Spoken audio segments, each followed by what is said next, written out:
like and subscribe. Now. What was your biggest / most regrettable? It's not a phase, Mom. It's my life. That, in fact, turned out to be just a phase and not your life. When I was a teenager, early 00s, I was waiting for my mother to pick me up and was wearing one of those SH-tie sports wristwatches. It was itching me, so I took it off for a second.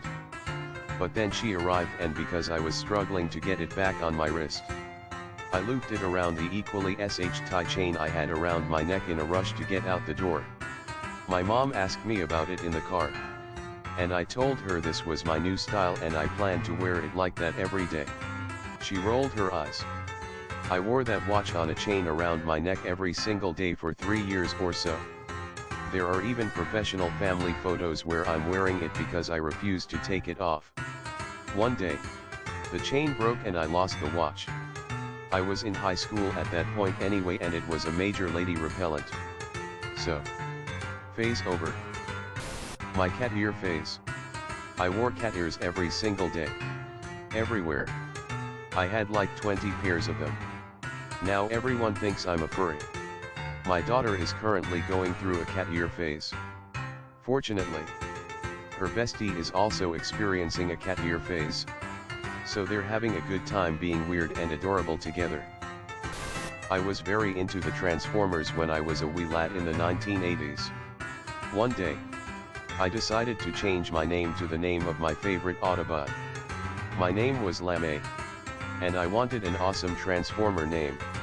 And I was very insistent that my parents only call me by my new name. Calling me by my old name would cause a big fat tantrum on my part. So for the better part of a week, my poor parents had to call me Wheeljack. Immensely disappointed that your username isn't Wheeljack. I think your past self would be too. Even back then, I knew Optimus Prime was a way more badass name than Wheeljack. But I also felt that I was nowhere near cool enough to wield a mighty name like Optimus Prime. So Wheeljack it was. I went to a car show once as a teen, and the only newer car there was some chick's PT Cruiser. It was hot glittery pink. And at the time I was obsessed. I insisted that one day I would have a hot pink car.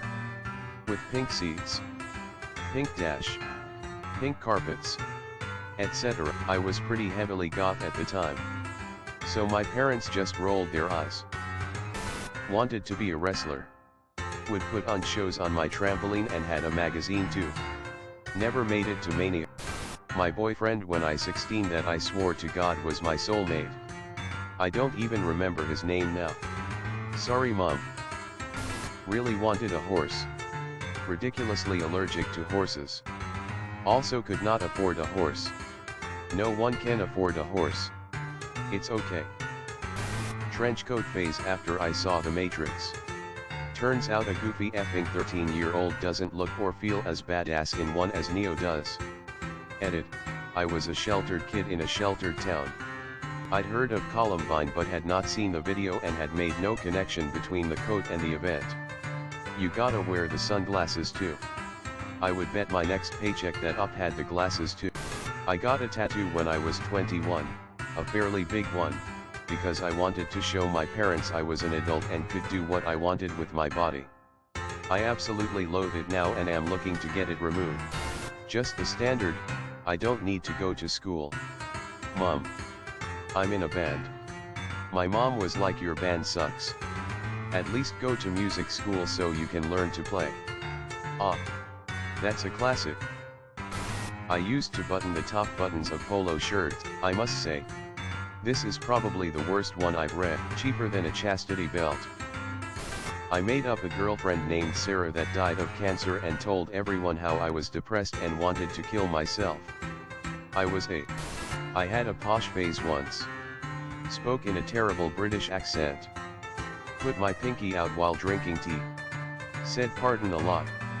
My brother told me to stop, so I did. Every once in a while I break into my exaggerated English accent when talking to my cat. But I don't know if that counts. Is your exaggerated English accent just you saying things loudly and pompously like mine is? Being a tattooer. regrettable because of those poor people who have my awful doodles on their bodies. For some, your regrettable phase never ended. I dated a basement scratch artist who gave out some pretty terrible tattoos. He died at 23. And one of the morbid jokes we shared to deal with the whole thing was that at least these terrible tattoos were in memoriam now. LOL. Take heart. My favorite tattoo is the one I drunkenly got my buddy to do in his living room one year during March Madness. It's dumb and frankly mediocre, but such a good story and has such good associations. I smile every time I see it. I'm not a tattoo artist, but I have friends who are. They let me use their gear to tattoo my brother over a lost bet.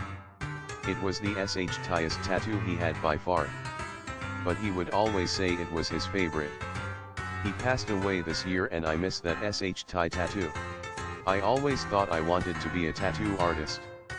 Then I realized I actually suck at drawing. My friend and I decided we were going to open a bar in Jamaica with exotic snakes in glass cages in the walls at each booth.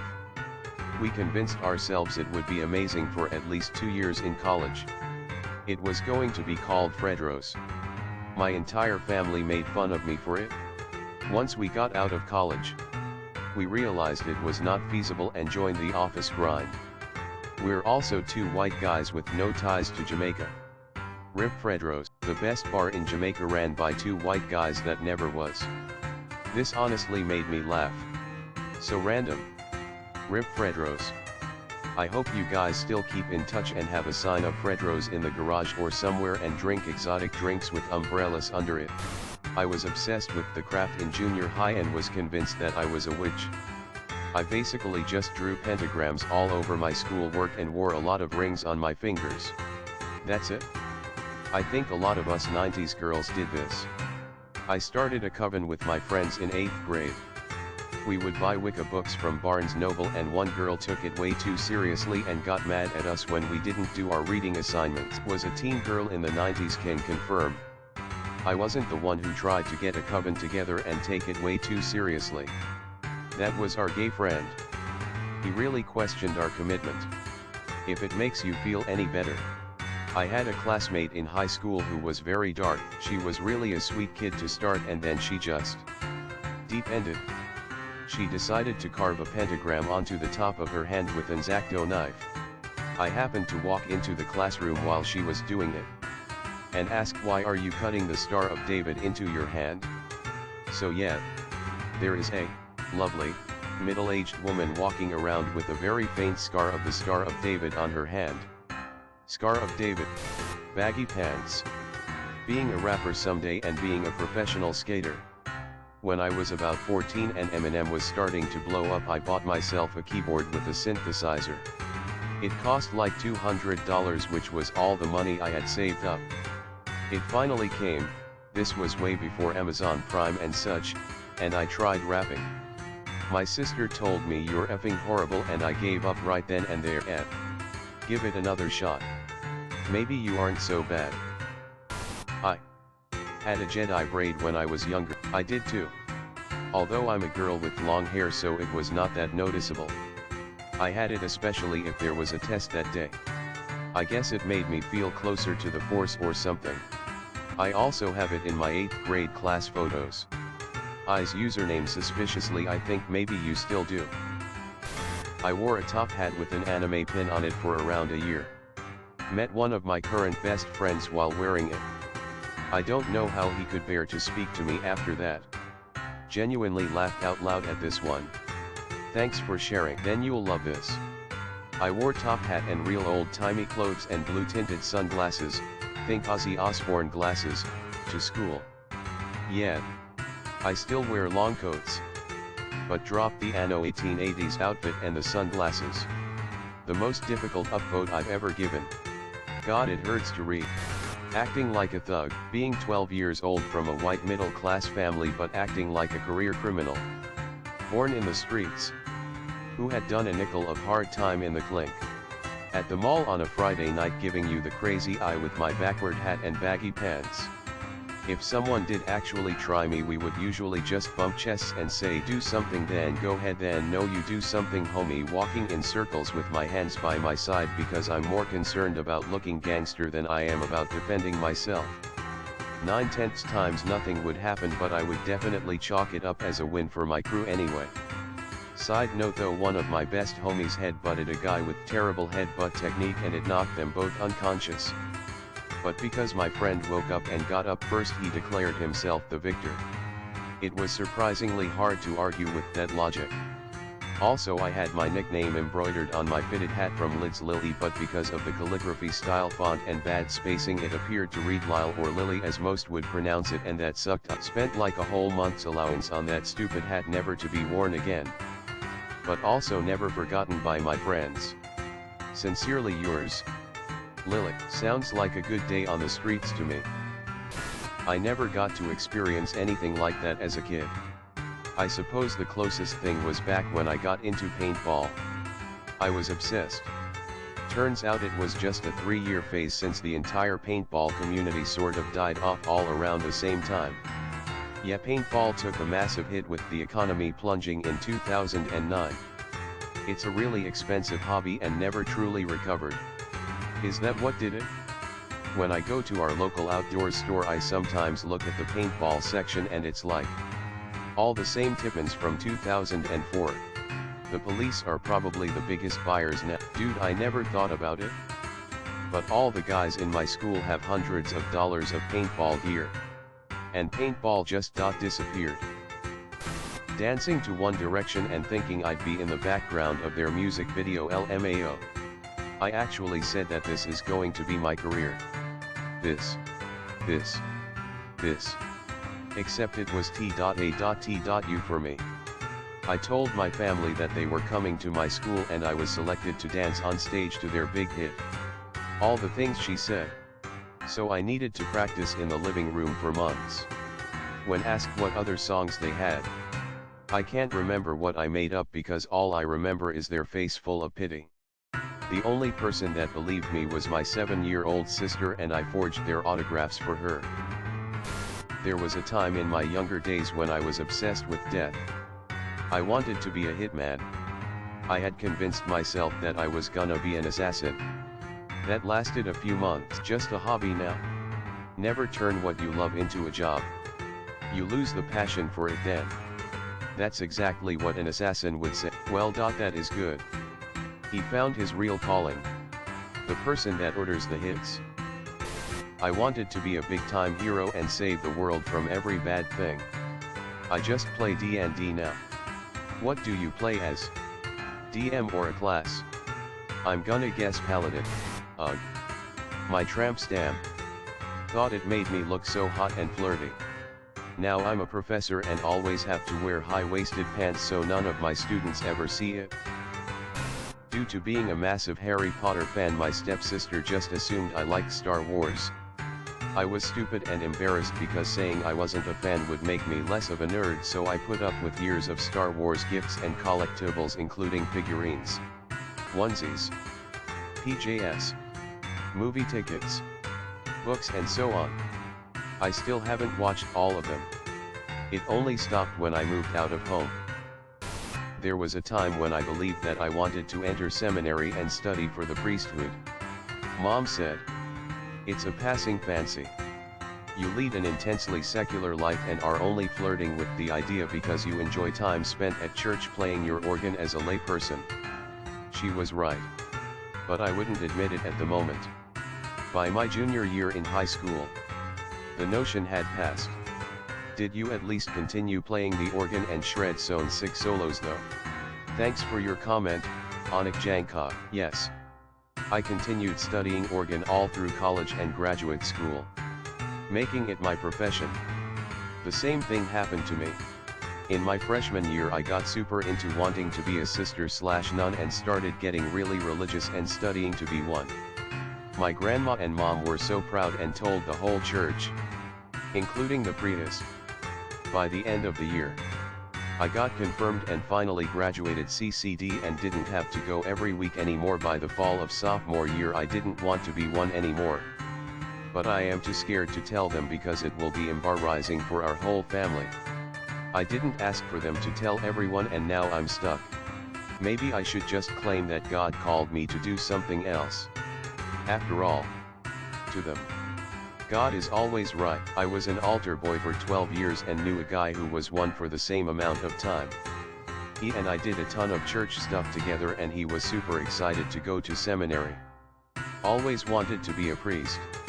He got 2 years in and, during his theology studies, met a woman that he ended up falling in love with. He's now happily married and lives his life as a non-clergy Catholic.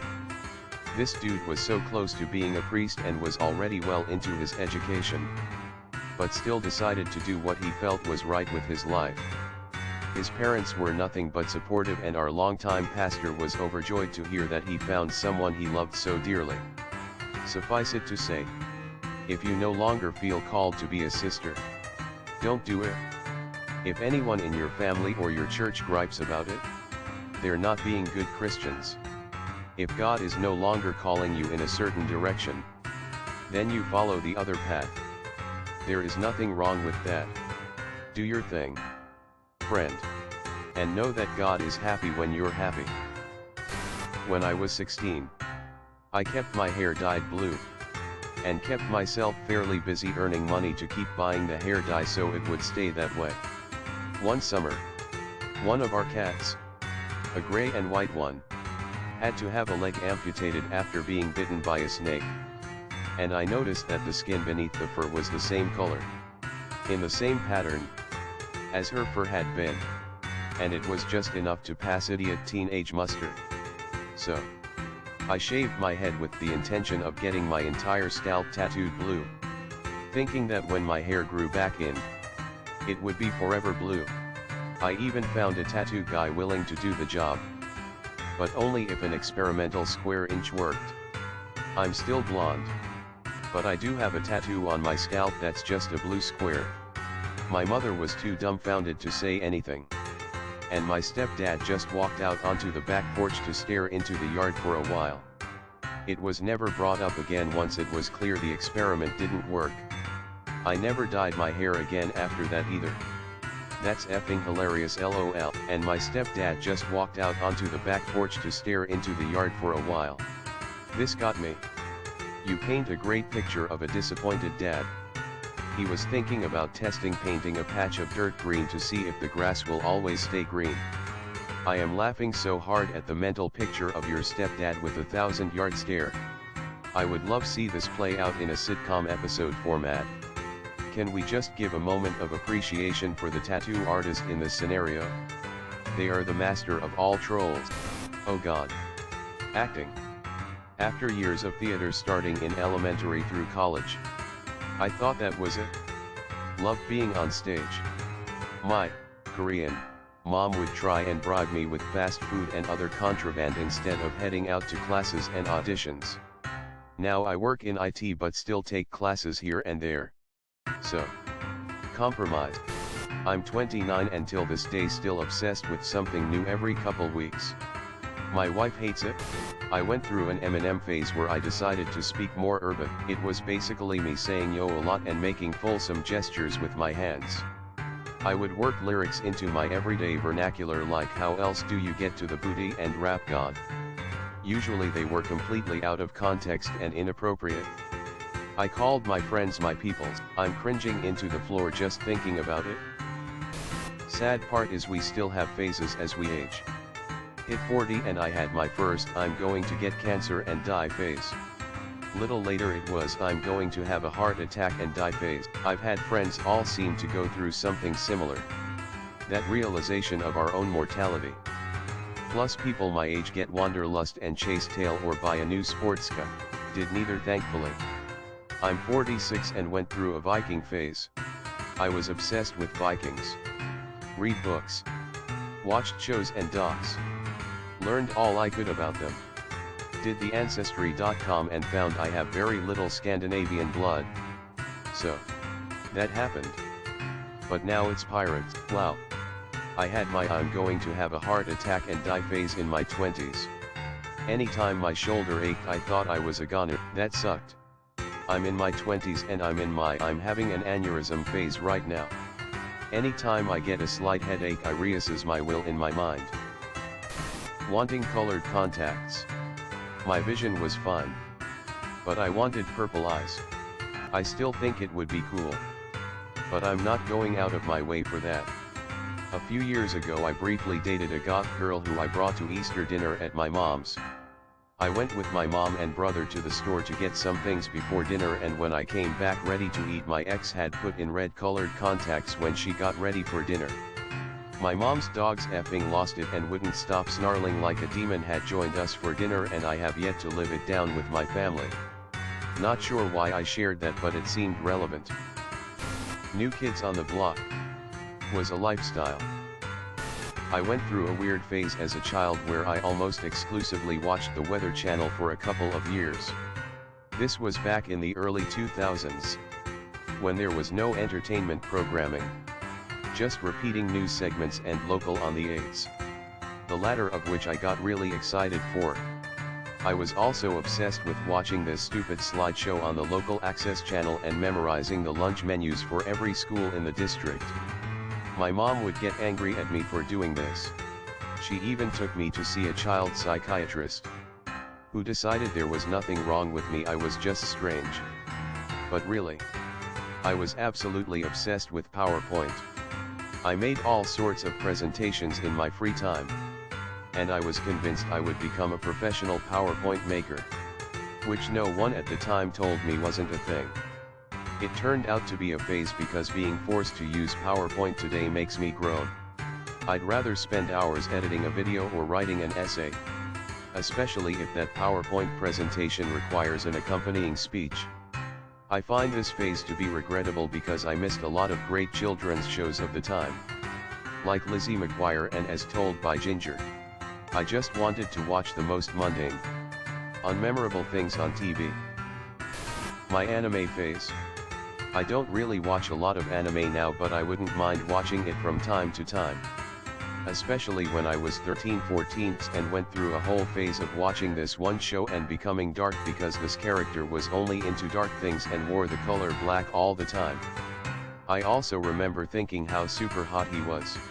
Now I don't ever want to remember this time at all. I was trying to guess the anime, but I realized there's way too many that fit. Bleach maybe. Their answer will reveal their age. I'm gonna guess Death Note. I got really obsessed with being a Christian, buying all the Christianity books. Christian music, like Christian hardcore /ska /pop punk. I joined a Methodist church and even got baptized and went to all their mission trips and such. I'm Jewish lol, but I got to go to NYC, so ___/ I'm Jewish LMAO, biggest plot twist ever. Oh my god, I thought I was a redneck. 18F. Only wore camo. Adopted a southern accent. Tried trading in my brand new Infiniti for a dirt bike. Not a good chapter of my life. LOL. And when I was 17 I had a rusty F-150. Wore a mossy oak hat, cut-offs and jeans. Truck was because I was broke. Hat was because I bow hunted. I lived in a major city and really wasn't redneck at all. Just kind of looked like it. Well, anyways, I started seeing a girl that was preppy and cute and yada. After a few dates she started dressing hit AF. I was like, what's happening? She wore a skirt the first date and now she's wearing a camo tank top and boots. I asked her and she said she thought that's what I'd like since I was redneck. Felt like a backhanded compliment, LOL. I feel like I never experienced life as a teen. I never got to tell my mom she didn't understand me and storm off to my room. Same. Now that I've moved out and am getting my life together, I can feel my inner child/teen screaming at me. It's painful. BC, I want to be the cringy teen with the anime merch, posters, and favorite bands. But unfortunately I'm an adult with a job. Am in college, and a tie situation mentally. Honestly, it hurts. I used to wear clip-on ties over t-shirts. I really wanted to start a trend and I thought I was so cool and quirky. Can't believe that phase of my life was real, LOL. I got 3 Hollywood undead tattoos. There's no going back out of this phase even if I wanted to. Scene fashion. I backcombed my hair to hell and back. And got quite a few facial piercings. I still have scars for LOL. The worst part was the actual clothes. I still cringe thinking about when I wore these neon blue leopard print leggings with a pink tutu skirt. And all the tacky, cheap beaded jewelry. My mom told me not to leave the house like that and I told her she didn't get it. All the cringe. I can picture you so clearly. You would have been a younger me's crush. I would wear chains all over. Ah. The cringe days. I recently created a playlist with a friend where we keep adding our angsty teenager music. And you know what? It brings me a huge smile whenever I listen to it. I recently went back to listening to my angsty teen music as well. And it is good times. Some of that stuff was actually pretty decent. I have a real whopper. I loved anime as a teenager. This was in the 90s, so it wasn't that mainstream yet. Because I had no interest in anything else. I took a year of Japanese. Then because I still had no other ambition or interest, I signed up in the military to go to Japan. For 8 years. Got out. Went to college, and because I still didn't know what I wanted to do, I studied Japanese. By this time, the interest in anime had worn off. But learning culture and history was cool. So, I went to college to learn Japanese. As a major. 6 goddamn years. A ton of core classes and not a single interest in any other thing. I was done with the Japanese language at that point. But because near the end, my class literally couldn't be run without me, I stayed. I stayed because I felt like it would be a waste if I changed it. Like everything I had done up to that point was a lot. Here I am with a degree in Japanese language/history and culture, and I'm not at all interested in it anymore. I'm looking for a real job. Have been since I got out of college, but for now I work for a temp company for a Japanese air conditioning company. What do you mean by your class couldn't be run without you? A class needed a minimum of 3 people to be considered a class. If I didn't go, if I dropped the class, one other person wouldn't be able to graduate and the other was a freshman. But he needed the higher level because